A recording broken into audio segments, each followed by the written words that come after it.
국회는 오늘부터 정부 예산안을 세부적으로 심사하는 예산안 조정 소위를 가동합니다. 윤석열 정부 핵심 사업 예산을 두고 여야 대치가 이어지고 있는 가운데 이태원 참사 진상규명을 둘러싼 여야 이견도 여전합니다. 국회 취재기자 연결합니다. 권남기 기자.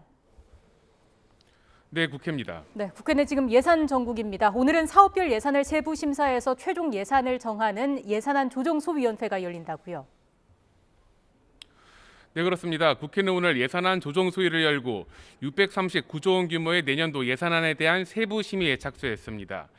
여야의 심의 과정은 순탄치 않을 거로 보입니다. 상임위별 심사에서 다수석을 차지한 야당이 윤석열 정부의 핵심 정책 예산을 잇따라 삭감하면서 여야가 대치를 이어왔기 때문입니다. 여당인 국민의힘은 오전 회의에서 예산 칼질을 통한 민주당의 대선 불복이 도를 넘고 있다며 새 정부가 일할 수 있도록 협조해달라고 밝혔습니다. 더불어민주당은 문재인 대통령이 지켜내지 못한 탈청와대 공약을 윤석열 대통령이 이루어낸 것이 아직도 못마땅하고 배가 아픈 모양입니다. 네, 반면 야당은 예산안 심사를 대하는 정부와 여당의 형태가 눈뜨고 못 봐줄 지경이라며 대통령실이 심사도 하기 전에 준예산을 검토하는 등 노력도 없이 다수 야당의 책임을 떠넘기고 있다고 비판했습니다. 대통령실 눈치만 보지 말고 집권 여당답게 야당이 요구하는 민생 예산 대폭 증액과 함께 혈세 낭비성 예산 등의 삭감, 초부자 감세 저지에 동참하길 바랍니다. 오늘 오후엔 어제 경찰국 예산안 상정 여부를 두고 여야 충돌 끝에 파행됐던 행정안전위원회 전체회의가 열립니다. 네, 이태원 참사를 둘러싼 여야 공방도 계속되고 있죠. 네, 그렇습니다. 오늘 4선 이상 민주당 중진 의원들이 김진표 국회의장을 찾아갔습니다.